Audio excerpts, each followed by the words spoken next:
Mr. and Mrs. North, starring Barbara Britton and Richard Denning.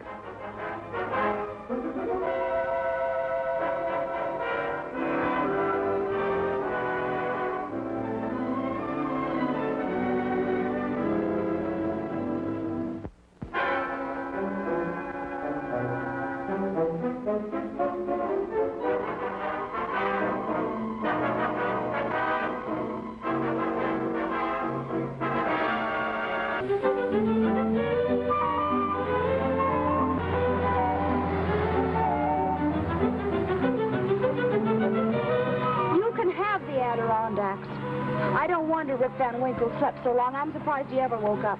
Old Rip slept in the Catskills, darling, not the Adirondacks. Catskills, Adirondacks, what's the difference? Mountains are mountains as far as I'm concerned. Jerry, what are we going to do with these ducks? Poor things. 2 hours ago, they were as happy as could be. Oh, well, I'll be a lot happier when I see them crisp and juicy on a roasting platter. But, Jerry, I've never cooked a duck. I like mine with wild rice, ma'am. That sounds dangerous. Hey, what do you know about that? What? Avery Arno. I know his sister pretty well. See, what do you say we go in and drop in on him? He used to be a doctor in New York City, but he retired about a year ago. Dr. Arno, there's a car coming up the driveway. I thought I told you to put a chain across that road. I ordered it only yesterday, Doctor. Well, go see who it is. But remember, I am at home to no one. Very good, Doctor. I'll attend to it.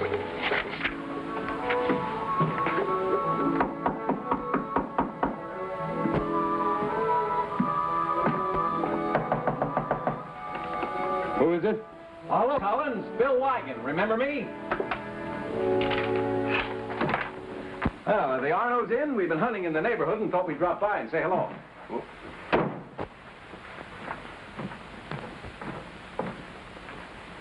Well, at least they don't have to worry about refrigeration with a character like that around. Who, Collins? No, he's a patient of the doctor, a mental case of some sort. He's devoted to the Arnos. Bill Weigand. Well, Ellen, hello. It's been a long time, hasn't it? I should say. Oh, may I present Mr. and Mrs. North, Miss Arno? How do you do? Well, what on earth brings you way up here? Show her, Jerry. Oh, those poor, skinny little creatures. Aren't you ashamed of yourself? What? Bill tells me you have a wonderful recipe for wild ducks, Miss Arno. Could I have it framed, maybe? Of course, Mrs. North. Oh, Collins, would you put the ducks on ice, please? Very well, Miss Arno. Oh, won't you come into the living room?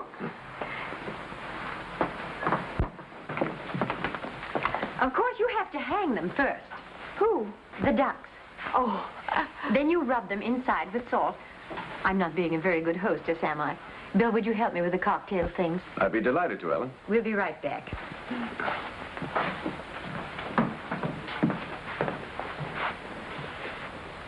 Hang them and salt them.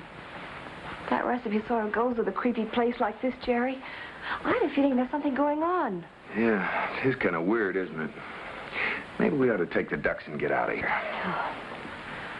Ellen, things like that don't happen, not in this day and age. You've known me for years. You know I'm not the hysterical type. I tell you, there's no question about it. A homicidal maniac, Ellen? Yes, in this house. Bill, it's awful. It's terrifying. Ellen, you need to calm down. How can I? Just now, as I came down the stairs, I saw the shadow of a man running toward the driveway. Okay, Ellen. I'll have a look. Good. I'll get the cocktail things.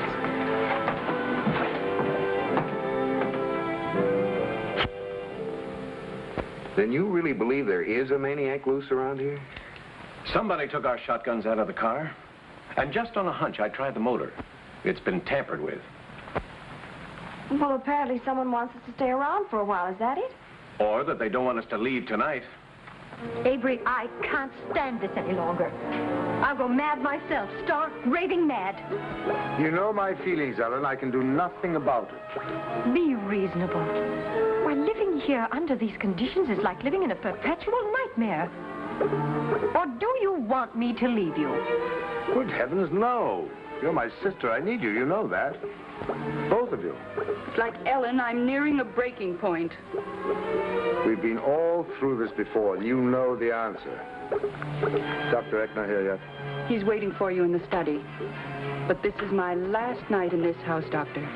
That's final. Well, what about your friend, Dr. Arno? Doesn't he have a car?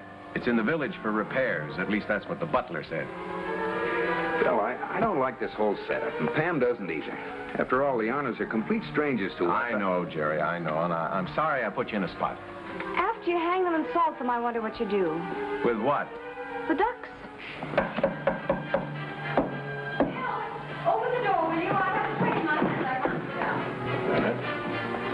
Sorry to have been so long. Now, what does who like to drink, and who wants one jigger or two? Well, I'll mix pans if you don't mind, Miss Arno. She likes charged water with a cork dipped into it exactly 1/2 second.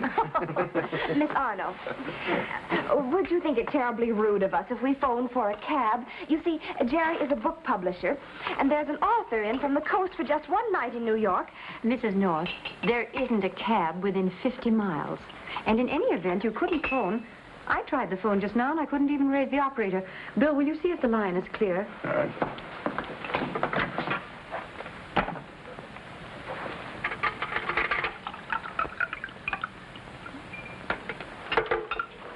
It's dead now.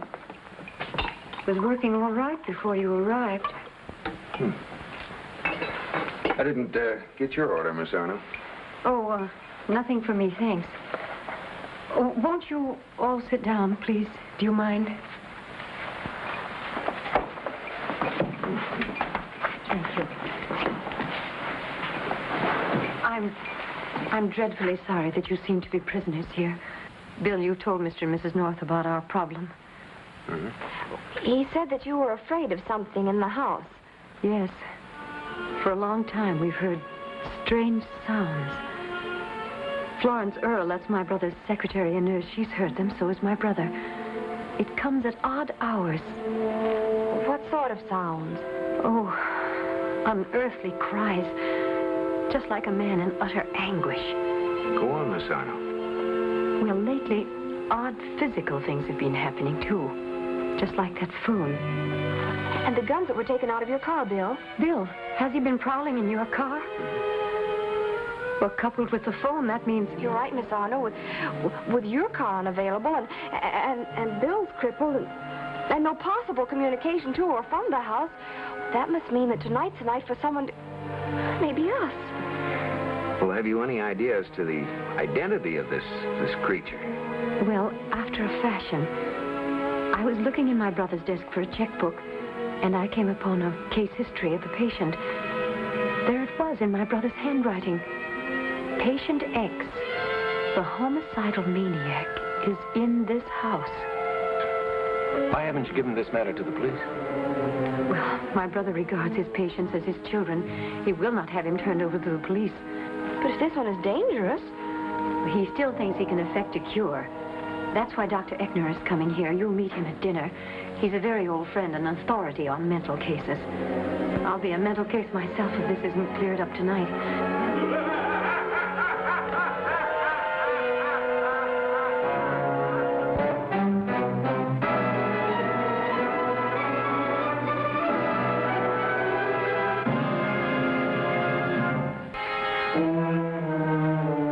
Upstairs.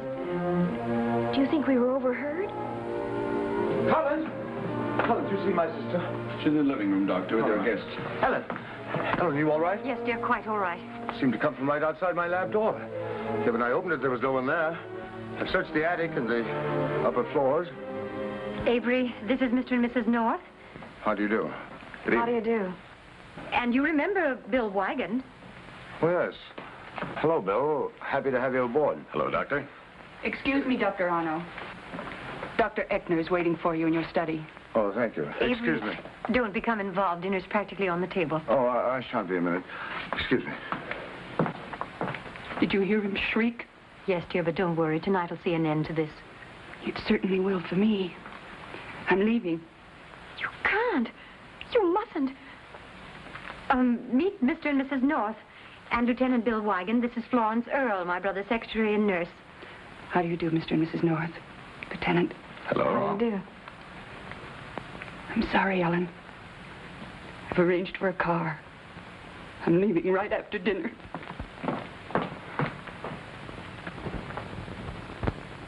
We at Hampstead University believe in facing such issues squarely.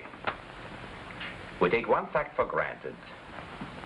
Homicidal mania can be brought to its climax, or to its cure, for that matter, by only one means: actual homicide, or simulated homicide. Now, actual homicide is out of the question, not to speak about it being unlawful. So I propose simulated homicide in this house tonight. Darling, wouldn't things be less complicated if only you weren't so stubborn in this matter? I've told you, Ellen. But doesn't it seem childish to protect the identity of a patient whose condition your own notes say is utterly hopeless? Nothing is hopeless. Forgive me for saying so, Doctor, but when one word from you could save your sister so much needless anxiety... I'm afraid you don't understand, Mr. North. No power on earth could compel me to betray this unfortunate soul. But you say yourself the man is mad. At the moment, yes. But I still have hopes of effecting a cure. Well, you see, although his own life is in danger, he is still an optimist. Now, we are 6 sane people against one who is insane. I say give patient X a chance to put in an appearance. Are you there, patient X?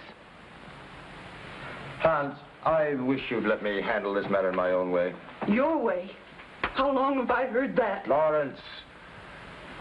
Dr. Eckner, what makes you think you can bring patient X out into the open? A homicidal maniac is primarily an extrovert whose neuroses have taken over control of his body and soul. He will react to a simulated murder as if it were one of his own accomplishments. You mean if we stage a phony murder, patient X will want to take credit for it? Exactly. Now, if no one has any objection, I suggest we proceed.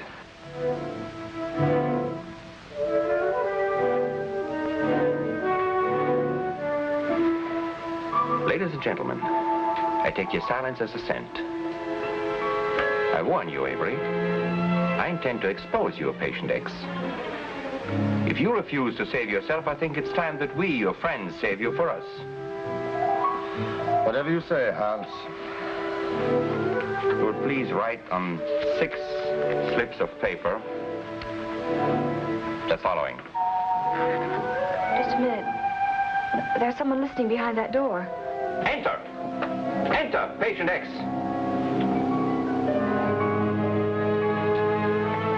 Oh, Collins. Excuse me, Doctor. I hesitated to interrupt. Welcome. Well, you're part of this household. You will take part in this game. Make it 7 slips, please. On 5, you write, please, as a single word, suspect. On the 6th, write murderer. And on the 7th, victim. Very well. Is this going to be like a seance or something? No, there will be murder in the living room. Simulated murder. Will you please pass out the slips now?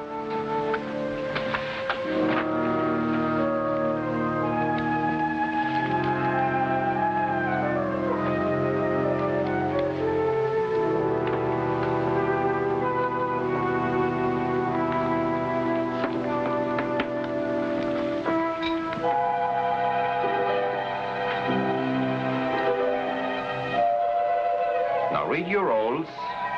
5 of you will be suspects. 1 will be the murderer, and 1 is the victim.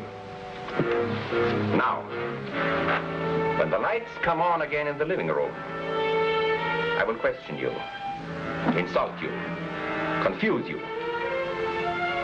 But during the time of questioning, you may be sure of one thing. I will compel Avery's patient X to put in an appearance. Shall we go?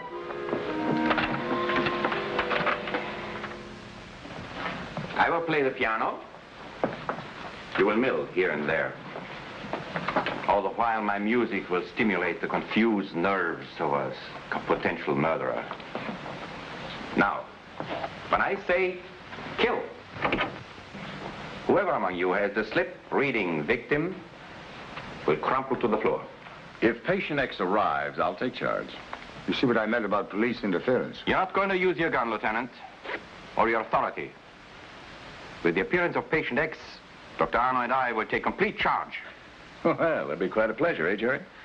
As is customary in such cases, patient X will want to confess. The urge to confess is a primary emotion in homicidal paranoia. He would say that he killed the victim. Where is the master switch that controls the lighting in this room? It's right here, Dr. Eckner. Oh, thank you. Very well, then.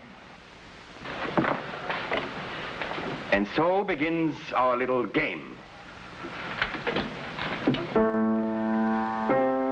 What do you think of this? I'll give you 3 guesses. Very well, Collins. Darkness, if you please.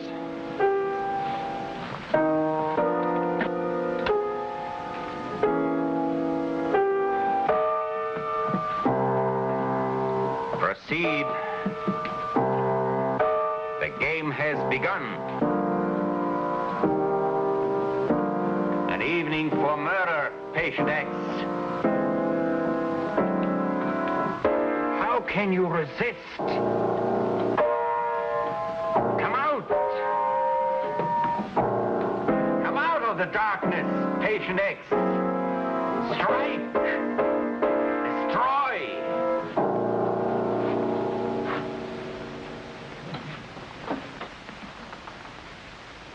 The Borgias did it with poison. The phantoms of Paris for the strangler's noose. How are you going to do it, patient X? Kill! Kill! Let no one move. Who killed that woman? You. You did it. I will tell you your motive. You met her in New York at Dr. Arno's office. You were fascinated by her beauty. And at the first meeting you learned... Just a moment, Dr. Eckner. This is no longer a game. It's the real thing. This woman is dead. But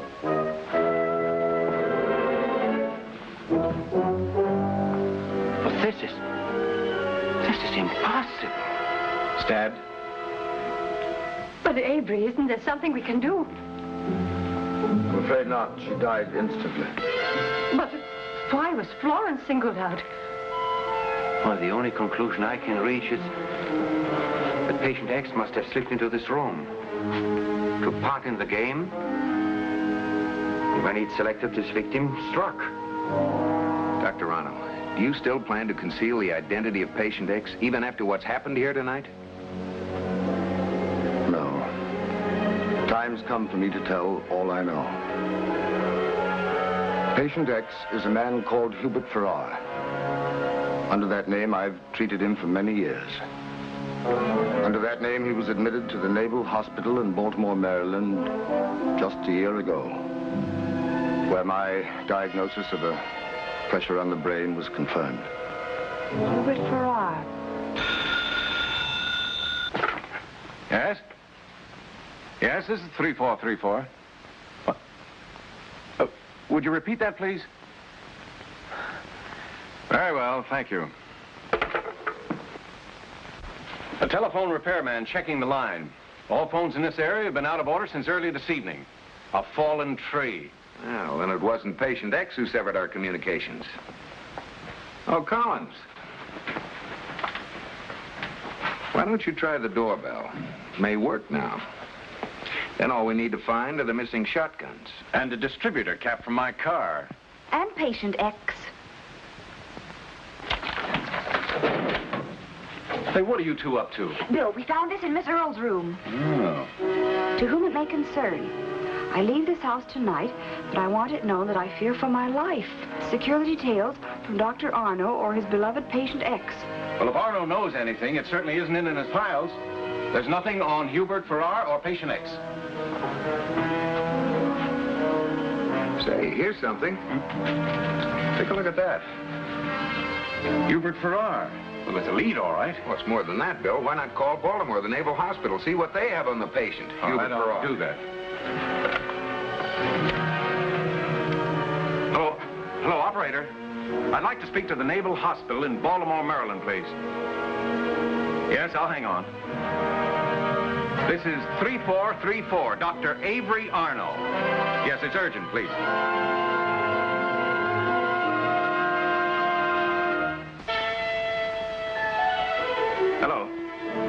is this the Naval Hospital at Baltimore? I'd like to speak to the registrar, please. Hello, registrar? This is Lieutenant Weigand, New York Police. I'd like to check the record of a patient. Yes, well, he was there for a diagnosis approximately a year ago. Yes, his name is Hubert Farrar. F-A-R-R-A-R. His doctor's name is Avery Arno. Sure you don't mean Dr. Farrar. He's in surgery, but I'll try and locate him for you. Jerry, Bill, look at this.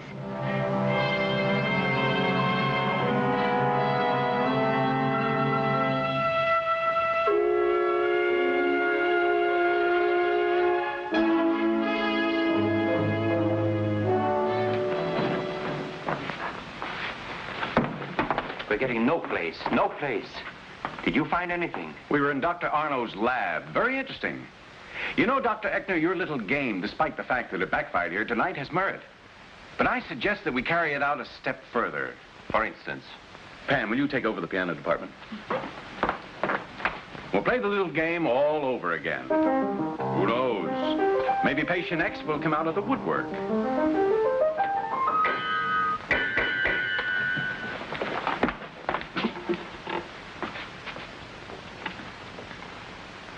Now, wasn't that lucky? Now, who'd be in charge of the silverware? Well, the butler, of course.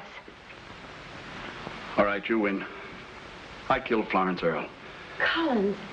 Oh, that's very commendable, Collins, but you're not telling the truth.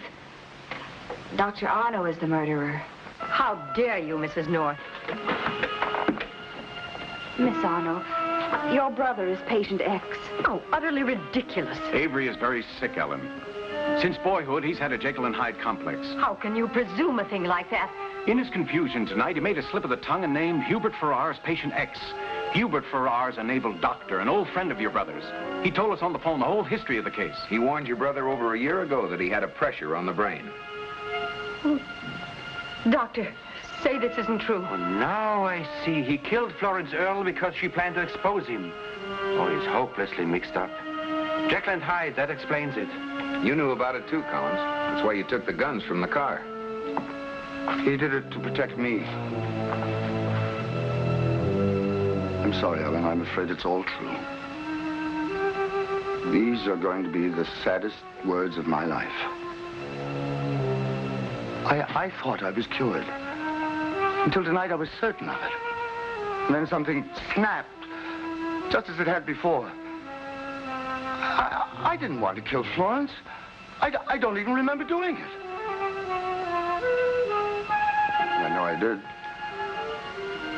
Oh, I fought it and fought it. This is no good. It's like a black cloud suddenly coming out of a clear sky. There have been many perfectly lucid moments since I moved up here to the country.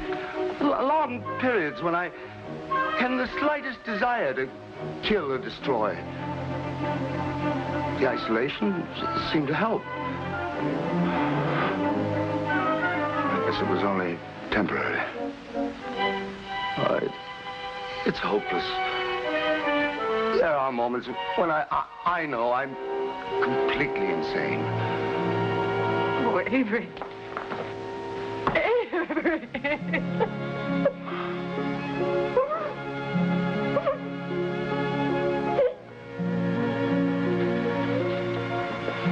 Doctor, I think you better take care of your friend. But the murder of Florence Earle? I think the verdict will be not guilty by reason of insanity. Boy, am I glad that one's over. You can say that again. You know, with that Dr. Arno running around loose, we could have all been dead ducks. Ducks. Ducks! What? We've got to go back. Our ducks are in their icebox. Just forget it, darling. We can buy some in town. But that won't help. Why?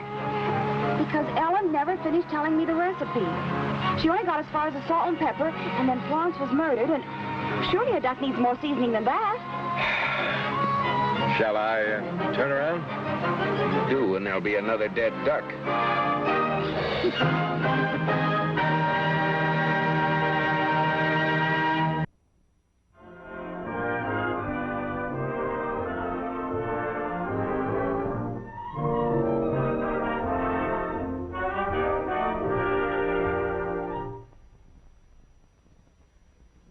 Mr. and Mrs. North is directed by Ralph Francis Murphy.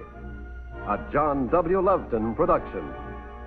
Produced by Federal Telefilms. Starring Barbara Britton and Richard Denning, featuring Francis DeSale.